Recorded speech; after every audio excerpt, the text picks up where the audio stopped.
All right, baby. Hello, hello, hello. Welcome to day 75. Day 75. Just got home. It's about a little past 8 o'clock here in Idaho. And sometimes I would question like, oh my gosh, you're kind of wearing the same outfit that you wore yesterday. And girl, when you really about that life, when you doing something, I understand where the capsule wardrobe movement came because the less decisions you have to make, the better. I like these sweaters. I have 4 or 5 of these same type sweaters. If I like something, I'll buy them in bulk. Okay? They're comfortable. I can change quick when I'm doing red light. It's useful. It's still a little chilly here in Idaho, so do what's best for you and just get the message out. That's your only job. Stop trying to complicate it. That's your only job. And I got to talk to my friend tonight, which I'm so excited. Thankfully, she's an hour behind me, so I'm not pushing it too late with her. But baby, prioritize, even if it's one relationship, prioritize relationships and make time. Is it always convenient? It's not fucking supposed to be, okay? That's what makes you cherish them. That's what makes you respect them. That's what makes you revere. No, not revere, because you're not fearing them, but that's what makes you feel fulfilled in them? So Um, yeah, so we're here. So we're here. Happy, happy, happy day 75. And we're gonna really I just really want to drive this home, the correlation between cravings and your emotions. So we talked a little bit yesterday about what emotion is typically coming up with which craving. And so today we're going to talk about like how to actually process those emotions so those compulsive cravings actually lose their power and lose their hold on you. It's a gradual process. We're not sometimes we don't need to go to the nicotine patch. Sometimes we just go cold turkey. And if you're like that type, bravo for you. I was that type up until this last season. That's why I had to actually invest and get into a fasting group and have a coach and have somebody holding my hand and my ponytail and pulling me back because I couldn't get off the juice,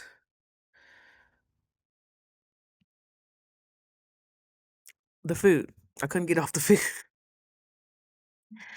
And in any other occasion, I know how to cold turkey. I know how to just stop something. I know how to just show up and be like, I'm done with this. That's part of the skills that you can accumulate with being an avoidant personality. That comes in clutch. But that's like one of the only benefits of being avoidant personality. You can detach from things pretty easily when you're pissed off enough or when you've decided it's enough. And hopefully you don't hear my dog eating right now. He's going in. He's going in right now. So what a blessing. Yeah. All the other shadow aspects of being an avoidant. Um, not really selling points, but that's who you are, sweetheart. So you might as well adapt a superpower from it or learn, how to cope. What am I saying? I'm out. Oof. I had to take 3 naps today. That's wild. I had to work today at about 5:30, so I get up at 3:30 because I walk my dog for at least 45 minutes before because he is my responsibility. Thankfully, I already had pre-made juice, so I don't have to make juice. I would have got up at 2:30. So how wonderful. So I want to actually try to get a good night's sleep tonight. I have so many things racing on my mind and decisions that need to be made, career choices that need to be made. And I'm being forced to wrap up these conversations or wrap up these engagements, almost wrap up dating, wrap up like a lot of things in my life right now so I can fully focus and be present for this career opportunity that came to me. And I know myself, I know I'm going to want to try to scale this company. And I just know how obsessed I can get with people's visions. If you're into human design or if you've learned about human design, I'm a projector. That's about 18% of the population. So we do best when we don't have to initiate. We do best coming in to systems that are already created and just giving them subtle tweaks and like, oh, have you tried this? Or did you want to? We see things that typical people don't see. Speaking of blessings and curses, that can come as one too, because you can read people really quick, especially if you had a history of trauma or uneasy environments, or you constantly were changing schools, or you just never had safety. You can pick you develop this hypervigilance, and sometimes it can be distorted. Like, don't always take it with a grain of salt, but you pick up on patterns. You pick up on small little inflections in people's voices. You pick up on mannerisms. You pick up on subtle body movements. I know if I'm vibing with somebody within the first probably 45, 60 seconds, I'm like, oh yeah, this is it, or oh no, this is not it. Excuse me, I've been getting a lot of mucus coming up, so that's a great thing. The parasite cleanse is working. That's what you want to do. Spit that ish out when it comes up.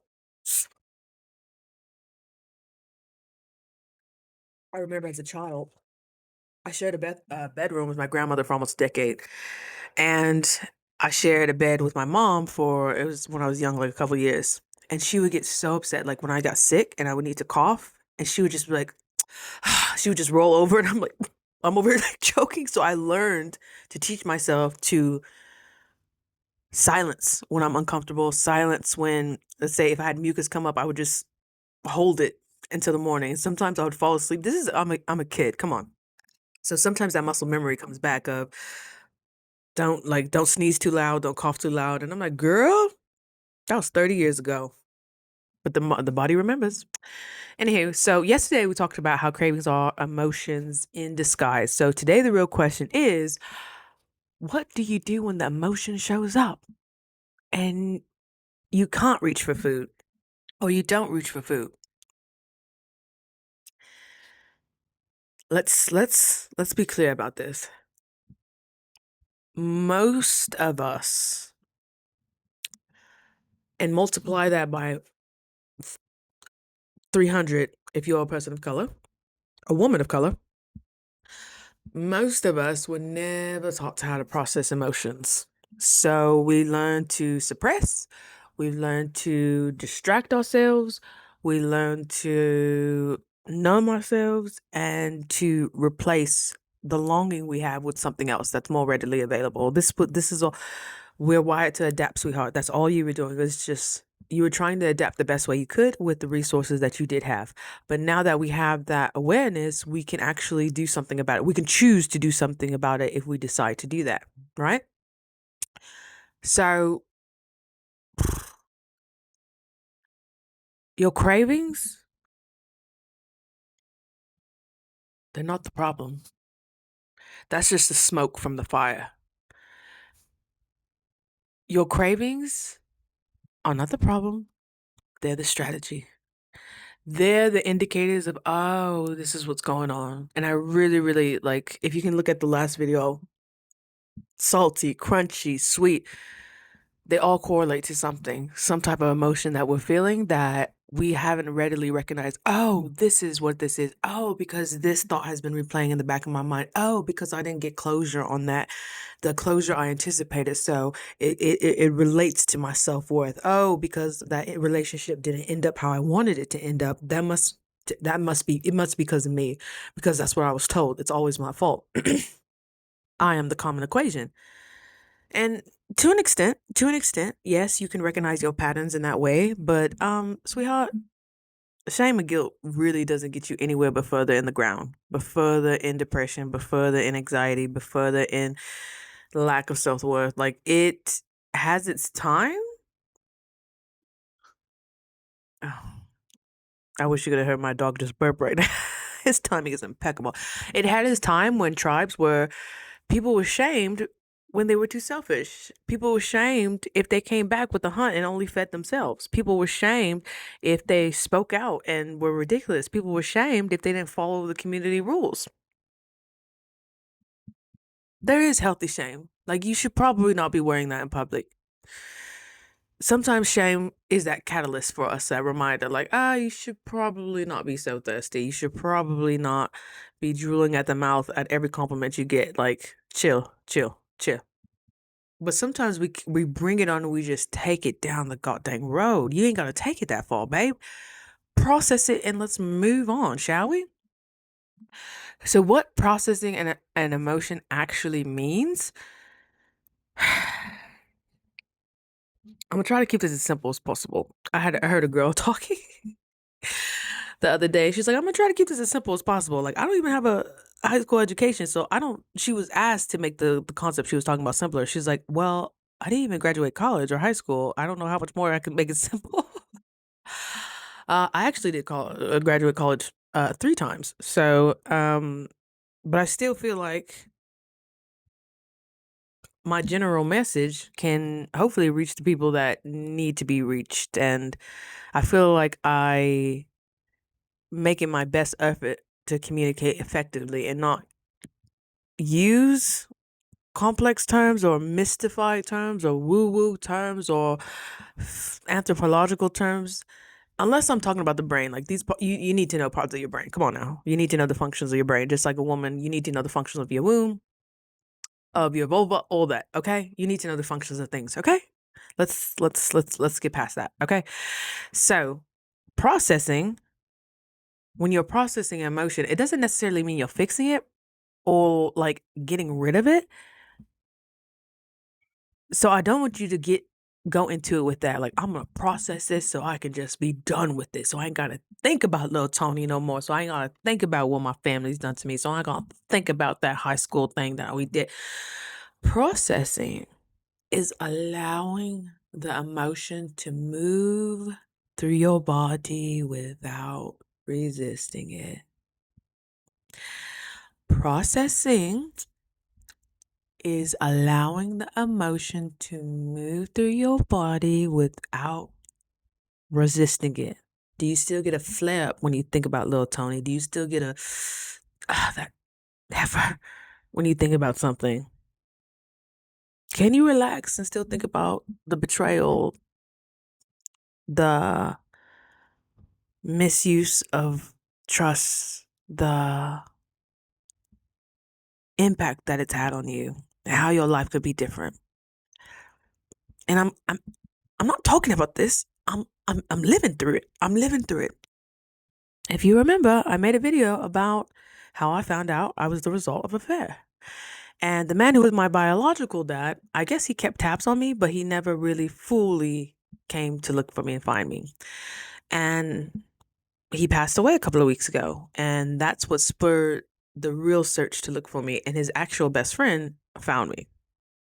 So I'm like, how hard were you searching? You can think about that and be resentful. And like, he had multiple cars, always had a job. I could be resentful, be like, wow, if I had at least one person in my corner when I was facing homelessness, when I didn't know how I was going to pay for college, like, I didn't get help. I had to figure it out. And to have the knowledge that somebody who was just as cerebrally just spicy as me existed in this world. Probably the only other person who would know how my mind works, because talking with the people who described him, I'm like, wow, you're basically describing me. Come to find out, he had a twin sister who was trying to connect with me, and I'm just like, I can understand why, but where were you guys 30 years ago? 35 years ago. When you think about that emotion, does your chest get tight? Do you create a fist and you're not even, is your jaw tight? Because when you're fasting, you get way more sensitive to when your body is gesturing or tensing up. You get way more sensitive. You're like, whoa, why am I, why am I, why am I, just doing that gesture, almost like tasting something that brought me back. I'm like, I haven't tasted something in a while. I haven't chewed something in a little hot second, but that's okay. So when those emotions go through you, do you still feel resentment? But also allow yourself go through those phases of grief. I'm allowing myself to get angry. I'm allowing myself to be like, wow, this is really a cruel world that I've known about this man since I was 18. If you can recall, my mom told me the day before I left for college. I was like, wow, I have a 20-hour drive. Thank you for giving me something to think about.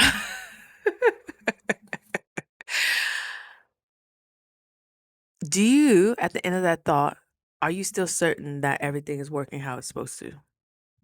Do you still have an expectancy that you're owed something because of what you went through? Or do you feel complete regardless of whatever. You would hope, oh my gosh, he was, I think, 70. Yeah, he was 70. And you would hope, like, oh my gosh, if he knew about me, he had a picture about me. They found a picture of me and my mom in his house when they found him.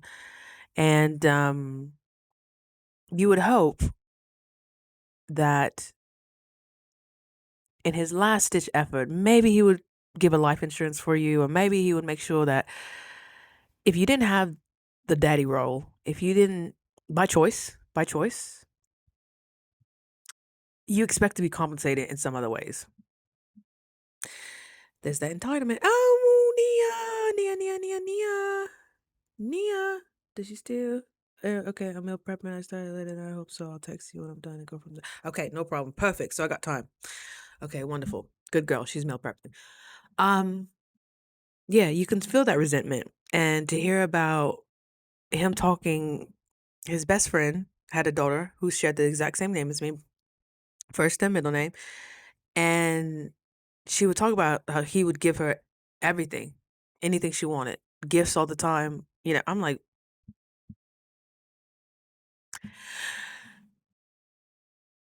you know, um, I've never really had help like that. That would have been clutch. Imagine where my life would have been if I had the structure, if I had a safety net. There is no going back home. There is no crashing on the couch. There is no, can you help me out with rent this month? There is no, it's always been me. It's always been me. And God, God, because there's no way I should be here right now. Like, I'm sure most of you can relate to that. Can you still, all the things that they have been telling you, all the things you have been reading about how wonderful this man is, how amazing this man is, but he forgoed one of his biggest responsibilities, one of his most important responsibilities.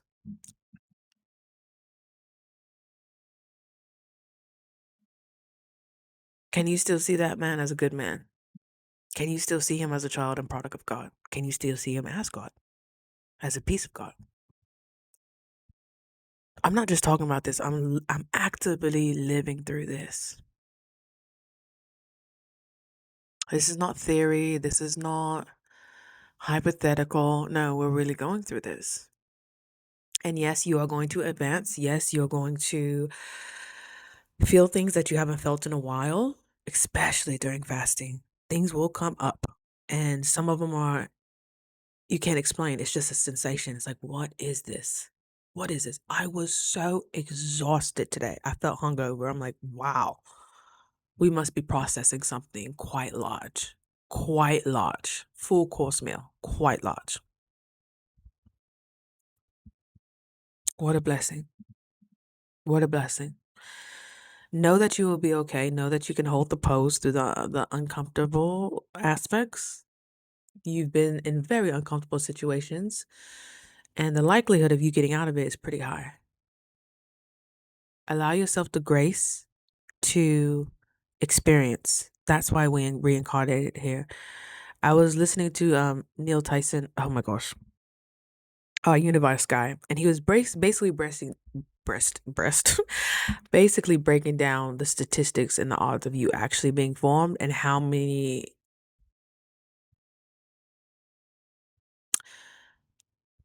possibilities it truly is. And if you think about it, he had this I would say go look at the interview he did with Theo Vaughn. Oh my gosh, he cracks me up. I love it. Talk about authenticity, huh? Authenticity. He talks about the odds of like really breaking numerically down the odds of being born as a human with consciousness. It's quite a revelation. So, with all that work that had to be done, all those chances that you could be here, it's quite marvelous. We're here to experience. We're here because we wanted to be here. Whether you are having a good time with life, or you're having adversity, or you're having situations that in your mind aren't ideal, we made a pact to come here at this very time to be the changes of society, to evolve society. So whatever training ground you had to go through, know it's for your highest good and for your greatest good. Then don't take it personal. Easier said than done, right? This is why we need to take these layers off and really learn what are, ooh, I got goosebumps right now.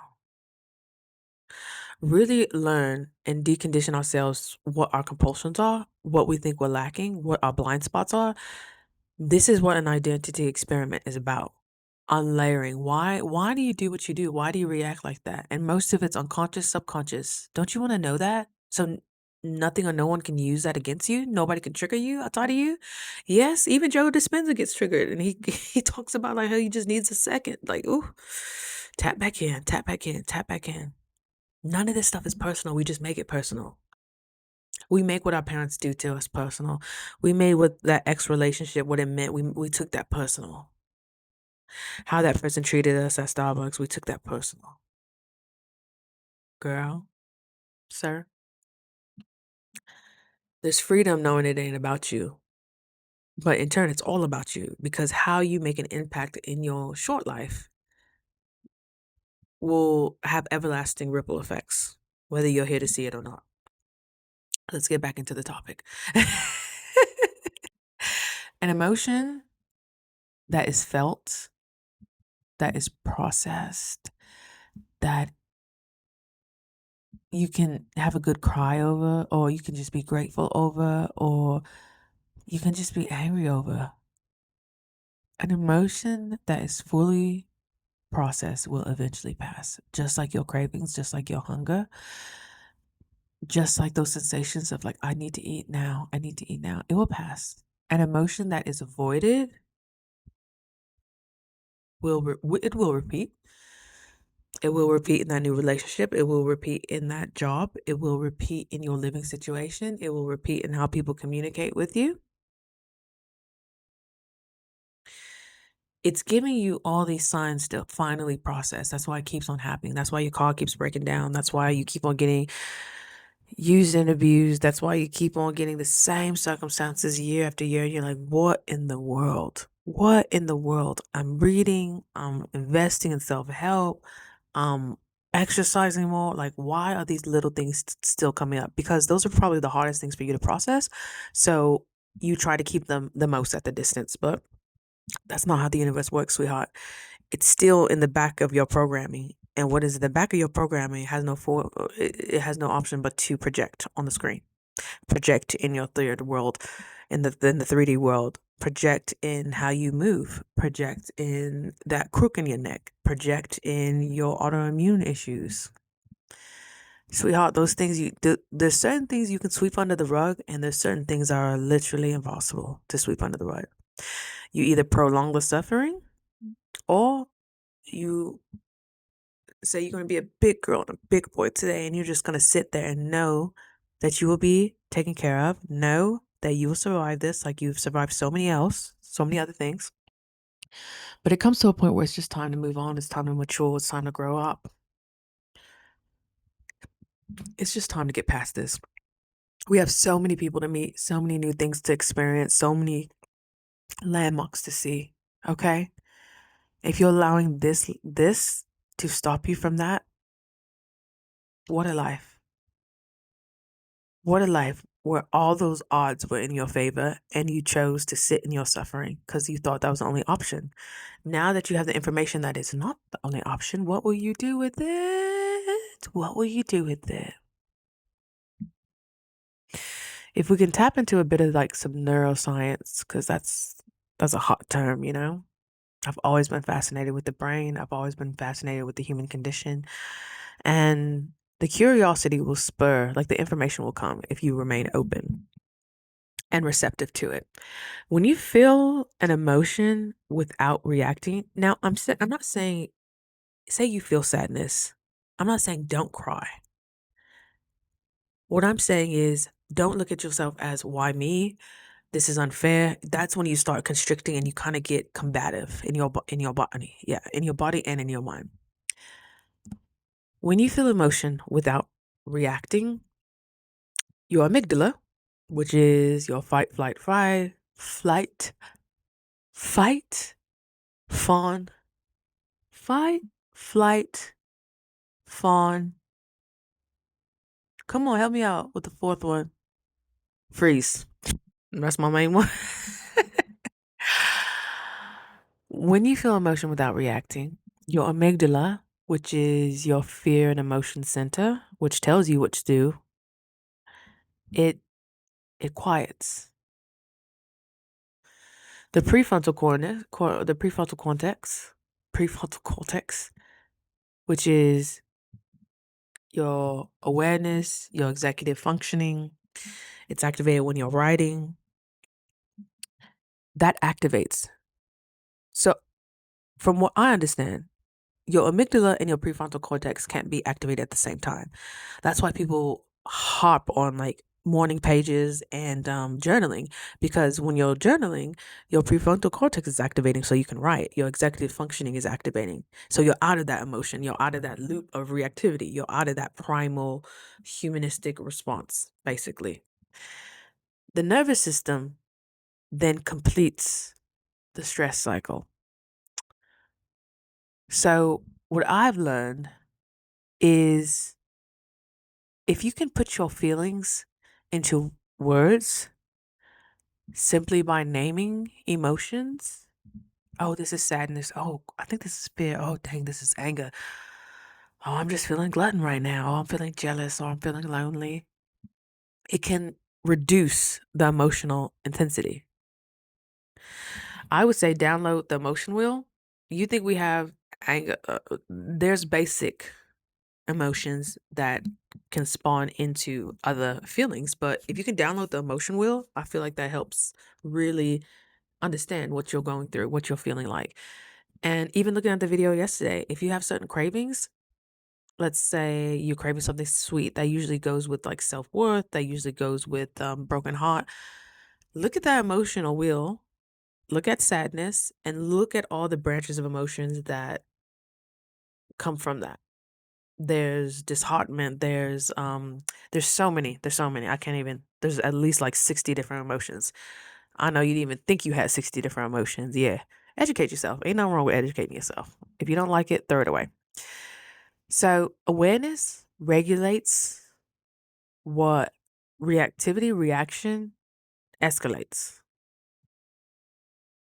When you have that awareness that, oh, I feel myself about to act out of character, or I feel myself wanting to binge, just that awareness alone takes so much edge off the actual situation, so much edge off of it. And you're better capable of listening to yourself when you're not so reactive, when you're like, oh God, I'm so stressed. Oh God, this dropped that. Like, do you see how that you start shallow breathing? Then your brain's like, are we in trouble? Because we're not getting as much oxygen. Be proactive instead of reactive. That saves so much time, so much stress, so much strain, I guess, on the body. So much strain. So basically, I'll reiterate this again. 4 ways that can help you process emotions. Number one is always pause. When you start feeling your jaw clench, when you start realizing you're shallow breathing, when you start realizing you're gripping the steering wheel a little too hard, when you start realizing that you're being a little less social, pause. Don't act. Don't act on the emotion compulsively. Even pausing 30 seconds creates space. You want to create space between the stimulus of what's coming in and how you're choosing to move forward. The stimulus comes in. Oh my God, that sounds so good. Oh my gosh, did they really just cut me off? Oh my gosh, did they say pause? Sometimes I'll be theatrical. I'll be like, bring it back, Breezy. Bring it back. I know you want to be compulsive. I know. Ooh, today, I think it was this morning or yesterday. That's what the lack of sleep will do to you. I knew I was getting tired like 2 days ago. I finally gave in today, and I got done with the contract shift, and I literally slept in my car. I couldn't make it. I literally slept in my car for like an hour and a half, and then I got to pick up my dog, and then I did like a second shift. Oh no, I picked up my dog, got home, and I just couldn't move. I was like, I am exhausted. So I was like, I'll lay down for half an hour. 2 hours later, oh my gosh. So I got up and worked a little bit, and my body just needed that. But I felt that urge of tiredness 2 days ago. And so I was starting to get a little snappy with my responses. I'm like, girl, you have such a smart ass mouth. Stop. Stop. You know your energy penetrates people, right? You don't even gotta say anything. They feel it. Calm down. It is your responsibility to govern how you show up. Calm down. Go get some juice and go sit down, okay? Sometimes you gotta talk yourself like that. Like, this is not you. I won't take this personal. This is not you. So I'm gonna let you just go ahead and get a little pep nap. And I feel so much better. So, and I get to talk to my friend today, and then I get to go to sleep and get up at 3:30. Wonderful, wonderful. What a blessing. What a blessing. Name the emotion. Second thing after the pause is you name the emotion. What am I actually feeling? Is it anxious? Is it lonely? Is it boredom? Is it overwhelm? Is it restlessness? Name it without judging it. I was just fucking tired. I'm like, I'm fucking exhausted. No, you shouldn't be exhausted. No, you have all these opportunities coming to you. You're fasting. You shouldn't be exhausted. What? How is that fair? That's not even you thinking that. I'm like, thank you, God, that I know that's not my voice because my voice is gentle with me. My voice understands. If you're falling asleep in the car, you are tired. You've done so. When was the last time you had a day off? It's been months. Even during your fasting, you've never had a day off. I work 7 days a week. 7 days a week. Girl, take that nap. Get your favorite coconut water. Okay? Calm down. I'm not gonna lie. That's for another time. Okay. And I felt great. And I still was able to make pretty good money today. And now I'm getting myself prepared for bed. This is really early for me, but it's right on time. So name it without judging it. You can just be tired just because you're tired. Because you don't have to have the reasoning, oh, this is why I deserve to rest. How many of our mothers and aunts and grandmothers just took pride in just going? But you got the brunt of that effect. You got them not really showing up for you. You got them tired. You got them burnt out. You got them just not the best. So are you going to continue to perpetuate that? All I'm asking is for awareness, sweetheart. I'm not asking you to do much. Just be aware. I'm not asking you to change. I'm not asking you to think differently. My only job is to facilitate the awareness so you can actually name what you're probably going through. That's all I got. Number 3, feel it in your body. Where do you feel it? Where do I feel this? The chest? Do I feel it in my heart? Do I feel it in my stomach? Do I feel uneasy? Do I feel it in my throat? Do I feel a tight throat? Do I feel it in my back? Do I feel it in my neck and my tense? Name, where is it at? We got so much resources now. You can correlate where this is at. A lot of Chinese medicine use that. Where it correlates on your body, even in your feet, if you're having feet problems, it can correlate to the organ. It can correlate through a season of life that you're going through. Stay with the sensation instead of escaping it. When my mind would just be going, going, going, going, going, going, going, going, I was introduced to Mary Jane by, like most places, like by one of my teammates, one of my old teammates. And mind you, majority of my early 20s, I was playing a sport, so we had contractually we couldn't do anything like that, recreationally, alcohol, anything like that. So I was a late bloomer, but when it did come to pass, I'm like, oh, okay, wow, this kind of makes me go into a different realm. Oh my gosh, it kind of slows down my thoughts, but my thoughts actually get deeper, which in turn created some amounts of anxiety. Yes, it depends on the strain and, how you intake it, all that. I'm not going to get too much into that, but know where it's at. Know where the sensations are coming. Like, I'm learning that if I feel it in my heart, I'm actually excited about it. If I'm feeling it in my stomach, I'm kind of dreading it. Like this new position I was offered with this company, this local company, with these two lady founders, my heart, I'm like, am I going to be able to handle all this? I do not want to let them down. But I'm like, girl, why don't you change that perspective and be like, this is about to be front row of scaling a company, of getting in rooms with people who like boutique style, etiquette, classy, high end opportunities. Why does that intimidate you? Don't you think you're of that caliber? They're giving you large amounts of commission to compensate your time and your efforts. Do you not believe you can sell? You sold yourself today. You got free stuff. You don't think of it as selling, but it's selling. I'm selling myself right here. I'm selling my ideas and the way I think. You're constantly selling. So for you to say you don't know how to sell, that's not you. You're trying to stay small. Your brain is just trying to keep you safe. Thank your brain and say we're gonna do this regardless. So you might as well just continue that connection with God and let's download these great ideas of how we expand this company and be a part of a fucking revolution.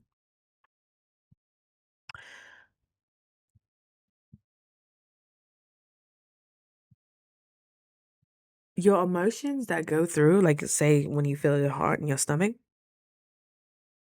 feel it like a wave, like, oh, I see you. You can observe it. It's not you. Anxiety is not you. Depression is not you. Gluttony is not you. You're just observing and you're like, okay, all right, thank you. This is meant to refine my vision. This is meant to refine what I actually want. This is meant to refine my desires. So thank you. Thank you. Thank you. Sometimes you're shown what you don't want so you can really, really dial in of what you do want. Last option is to choose consciously. Do I still want the food knowing all this or do I want something else? What will nourish me right now?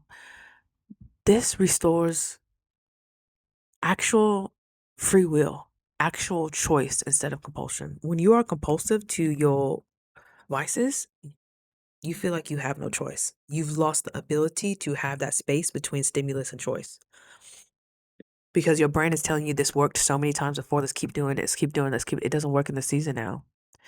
And what happens over time when practice consistently,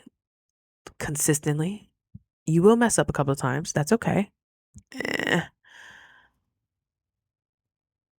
The quicker you get back on, the quicker you can rebound, the more time you have to actually live in your successes. So when you practice this consistently, coming from experience, your cravings lose urgency, your emotional tolerance increases. People don't really get under your skin. Inconveniences, you're not in a rush. You're not driving like a mad person. You're not trying to make every light. You're not in a rush. Self-trust builds. You look at yourself different in the mirror.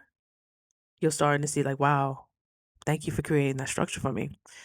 Your nervous system stabilizes. You see things as a joke, like in a comical way. I wouldn't say as a joke, like in a just easy breezy way. Like, okay, all right. You're still about that life, but you've gotten so good at determining where your energy goes and where that energy is going to flow that you don't get in a pen with pigs. You're like, oh, okay. If somebody doesn't want to take you out how you want to take out, oh, okay. If somebody thinks that, like this guy, he messaged me, he's older, he's 52, and he's like, the chemistry, I got to make sure the chemistry's there. He's just so big on chemistry. I'm like, do people actually biologically know what chemistry is? Because you can have chemistry with a toxic person. You can have chemistry. I'm like, do people really know that? And he comes off kind of as a developed person, but I'm like, you can be book smart, but when you've actually lived the experiences, stuff like that used to bother me, like who does this guy think he is? Why is he pressing me? What? It should be I'm over here. I said something funny to him. I'm like, this is. He's like, yeah. I just want to make sure it's not a waste of time for.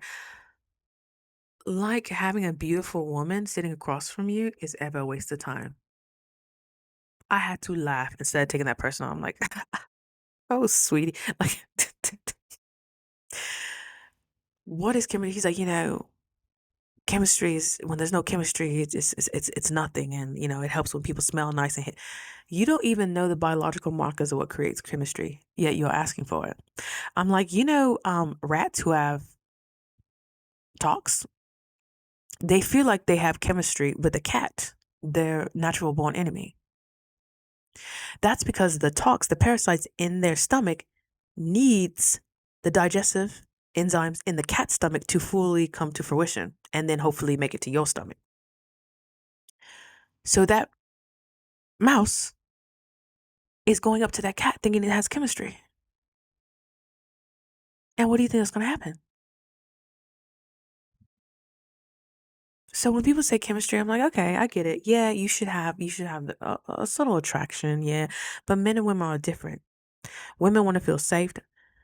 Older men, I'm assuming he's 52. I'm like, sir, nobody's really knocking on your door. He is, well, he does look well, but you could tell like he has one of those haircuts where it's like parted right here and then over. I'm like, sir, you are 52 trying to rock a 30-year-old haircut. Please. So in that type of temperament, these are the type of guys that I feel like want to keep you in your place and make it feel like they're making the selection. I'm like, you don't even know what a person can do for your life, how you can change for your life, but you're looking off this chemical reaction. You want to be stimulated. So that tells me you like to have stimulation outside of yourself. You like to know what's being presented. I am increasing your net worth by even standing next to you, all dolled up. Women take an hour, 2 hours, 3 hours to get ready. You get 30 minutes. Who's really wasting time? Who's really wasting time? So it was an authentic laugh. I laughed. I sent him an audio message. I'm like, you're so funny. You are so funny. That's hilarious. But it was playful. It wasn't malicious. It wasn't, oh, you should treat me this way. Allow people to show you. Allow people to show you what they have in mind.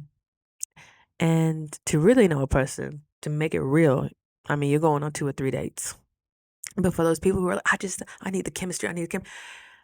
You're not even in homeostasis. You are not even balanced in your own life. And you have the audacity to put standards. I had to make a couple of those. In the old people's home, which I used to have to visit pretty often, it's 80% men.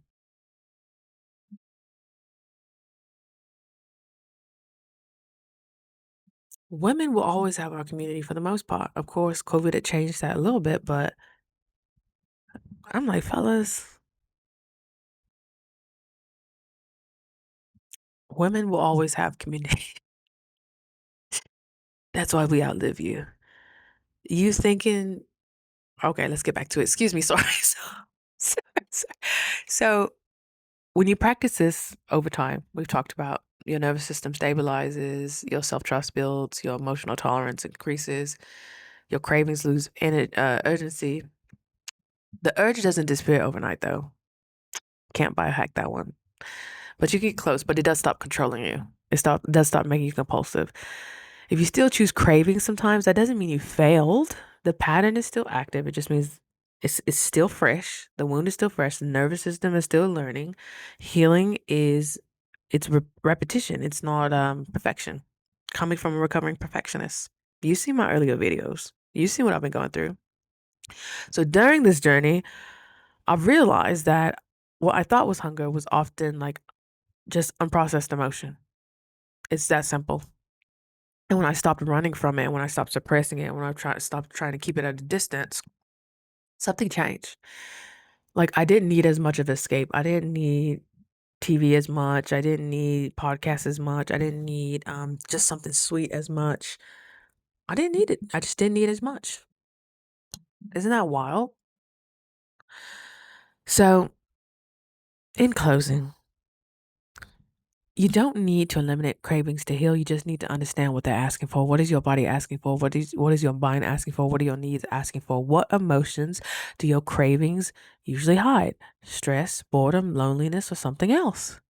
When you learn to feel When you learn to feel and you're comfortable in your skin feeling that, you don't need to escape anymore. You don't need to escape to food. You don't need to escape to that relationship. You don't need to escape to Bora Bora. When you learn to feel, you can stay home, which is in yourself. And that's all you're craving is going back home. And what that really means is just coming back to yourself and being able to have the knowing that with anything that passes through you, life circumstance or emotion, you are equipped to handle it. Your tools just haven't been utilized. So it's time to switch tools. It's time to switch your awareness and just watch what happens. You're seeing my whole journey of me actually doing this. How incredible. How incredible. You don't need to be small or show less emotion. You need just a better relationship with it. You create a better relationship with self and your emotions and watch how it just radiates outside of you.